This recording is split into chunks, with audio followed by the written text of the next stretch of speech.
all he's doing. I'm working on the fence, and I told you not to talk to me. All you do is harass me.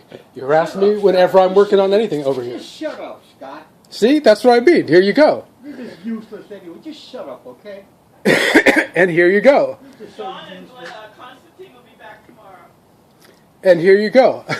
You ain't even building it on. You're just out here making noise, being a nuisance. Like you ain't even smart enough to drive me now. Why don't you take that tool belt off?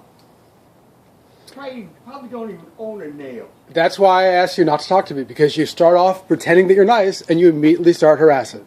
Because all you're doing is making noise. You ain't fixing nothing. I just came out to look. You're wrong. I'm over here re-nailing the boards in and pounding them back into the 2x4s and 4x4s. But all you do is come out and harass me. Hey, cool. Does that mean I can come over and look at it in a while? Will you invite me over so I can see what you've done and be a good neighbor? You're never a good neighbor to me. In fact, you harass me and tell me you hate me and tell me I'm a pervert. You're not allowed on my property, and you're not allowed to come out front and harass me like you did earlier today. I didn't harass you today. Yes, you did. It's uninvited interaction. No, It's just like sexual harassment. If it's uninvited, if it's unwanted, then stop the communication. Quit hammering it late at night, kicking my fence, and I will. I'm not hammering late at night. What is it? Is it? What time is it now? Here, once again, hey Scott, once again, let me point something out to you. It's 5:17. This is not late at night. Listen, let me point something out to you real quick. Quiet hours start at 10.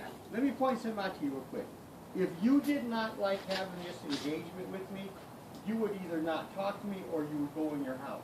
So it's a two-way street. No, I have tapes and tapes of me saying nothing, and you just keep insulting me.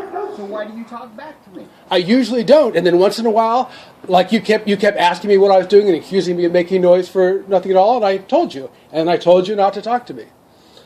But, okay. And the reason I don't go back to my house is I'm here to work on the fence. Okay, so if you don't want me to talk to you, shut up and I won't. You're the one who initiates it. So shut up and I won't. Let's see how long you can be quiet for. Okay, start the clock.